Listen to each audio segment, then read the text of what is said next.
found time to put this in the newspapers, that they had found that amongst women, there was this dramatic increase in binge drinking. What they do is they get totally and absolutely, you know, whatever, wasted or whatever over the weekend. You know, so it's like binge drinking. They drink huge amounts of alcohol and probably take huge amounts of drugs as well, and huge amounts of sexual intercourse for you, right? Unabated hedonism. Okay? All concentrated into a very limited time frame, the weekend. So what they did is they interviewed these girls, 2 girls, working in the city and living at home.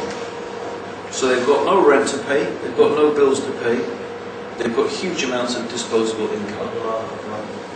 What do they get from this working life?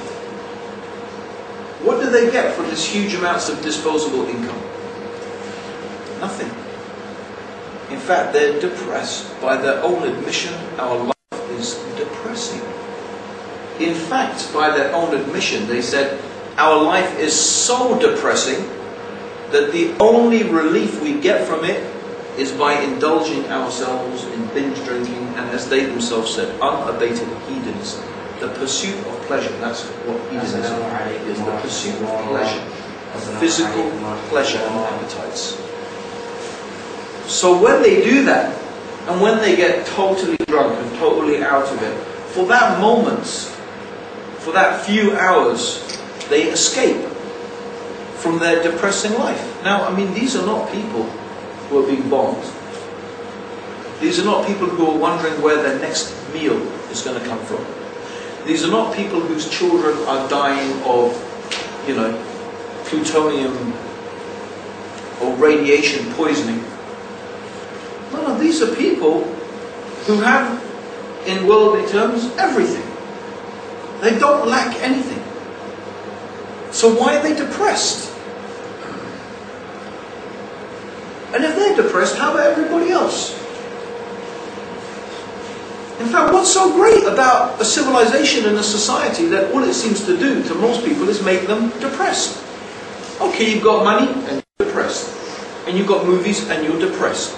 And you've got music and you're depressed. And you've got nice cars and you're depressed. You can get in a jet plane and fly anywhere in the world in 24 hours. You can go to Australia, you can go to Kenya, you can go to the Bahamas and sit on a beach of fine white sand and dive in a sea that is lukewarm.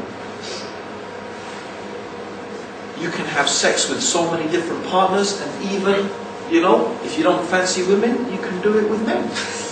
Yeah, if you don't fancy, you know, the opposite sex, it's so free for you to satisfy your desires, you can do it with the same sex. You can do it with 1, 2, 3, 20 people in one go. Have a big orgy. There's nothing against it. There's no law against it. No law against any of that. The only thing that you're contained by is like doing it out in public in front of everybody at the moment. Although, by the way, they've changed the law. You know they've changed the law concerning indecent acts in public for homosexuals. Because homosexuals lag doing it outside in public. So now it's only illegal if somebody objects. They used to be illegal, de facto, like that, illegal. Now they've actually changed the law, and it's only illegal if you keep on doing it after somebody objects. And are they happy? Are they happy yet? The evidence says no. The most prescribed drug in the history of prescribed drugs is Prozac. What is Prozac? An antidepressant. And this is the civilization they want to spread throughout the whole world. This is what they want to spread. When they talk about spreading democracy, my brothers, don't have any doubts in your mind about what it is they want to spread. It's not democracy, it's Western culture and consumerism. That is what they want to spread across the world. So what is it? You see, what are we taken in by? Our Muslim brothers and sisters, what is it that is so attractive about this lifestyle? What is it that makes it so appealing to us? What is it that makes it so hard to resist? You know, when some people call America the Great Satan, you know, really in reality, this has got nothing to do with them supporting, well, not nothing. But it's not about supporting Israel or invading Iraq. It's nothing to do with that. It's about a whole way of life that is built upon materialism and satisfying or seeking to satisfy people's baser instincts. And that is their way of life, my brothers and sisters. That is what it's all about. And these universities have become universities for that. To train people to become like that. To make you part of the system. Just like school is making you part of the system. And even when you rebel, they want to make sure that, because they recognize people like to be rebellious, but, the way to be rebellious is, even they have a sort of accepted way of being rebellious that fits into the system. What is it? Smoke a bit of weed, grow some dreadlocks, yeah? Maybe if you're black, listen to some black rap music, gangster stuff, yeah? Put a baseball cap the wrong way around and look like a gangster. That's like rebellion. But even that rebellion is totally within the framework of what's acceptable to them. Because you are still totally confined to their materialistic philosophy. What does a gangster want? What does a gangster want? Money, power, gold, bling, bling, what they call it, bling, isn't it? That's it, bling, nice car. But the gangster, of course, hasn't got the brains or couldn't be bothered to get it through working, so he gets it through stealing, through selling drugs. But you know what? He's still part of the system. He's still part of the mentality. He's still a propagator for their religion. Because that's what he's doing. He's still preaching their religion. He hasn't left their deen. He hasn't become a murtad, apostatized. No. He's still within their religious framework of their God that they worship.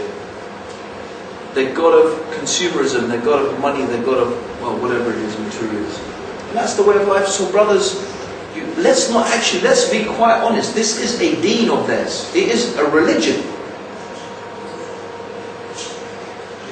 They have their own morals, their own etiquettes. Because think about it. What is your God? What is a God? What makes something a God? So let's participate now, brothers. Right? What is a God? Let's think about. Because you know what? I don't think a lot of us really think about what religion is and stuff like that. So let's think really deeply about it. What is a God? What makes something a God? I don't mean what makes something the creator of the heavens and the earth, but a God, like an idol, or anything that people worship. What makes it a God? Who can tell me? Something you aim towards. Something you aim towards. It's an achievement. Like an achievement. Well, okay, think of it this way. Why do people worship things? Why? Come on, guys. Why do you worship Allah? Yeah? Why do you pray? Why do you worship? Why do you call upon Allah? Why? Huh? Thank Him for the mercy. Okay, you thank Him. You think you can get what you want? Okay, that's not what I'm looking for. Think you can get what you want? Huh? You want something? No. Okay, that's what I'm driving at. Not that what you said is wrong. It's not wrong at all. Alhamdulillah. I know what you said is wrong. But what I'm trying to get at is this: what's at the base of it? Why? Yeah, we thank Allah, but why do we thank Allah? That's what I'm trying to get at. Why? And okay, it's not Allah, I'm just thinking about anyone who worships a God. So someone who worships Ganesh, or someone who worships Krishna, or someone who worships Jesus, or, like the ancient Greeks and the ancient Egyptians used to worship different gods. What did they think they were getting by worshipping those things? So the brother hit it on the head. Right? They think that by worshipping this thing, they are going to get what they want. If I pray to Ganesh, I believe that good luck is going to come to my life.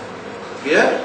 If I worship usually the god of war, if I want to fight a battle, I'll go and worship the god of war. If I want to have a male child, I'll probably worship, I don't know what they worship, lingam, whatever it is, a big phallic symbol, okay? I don't know, but you worship the fertility god.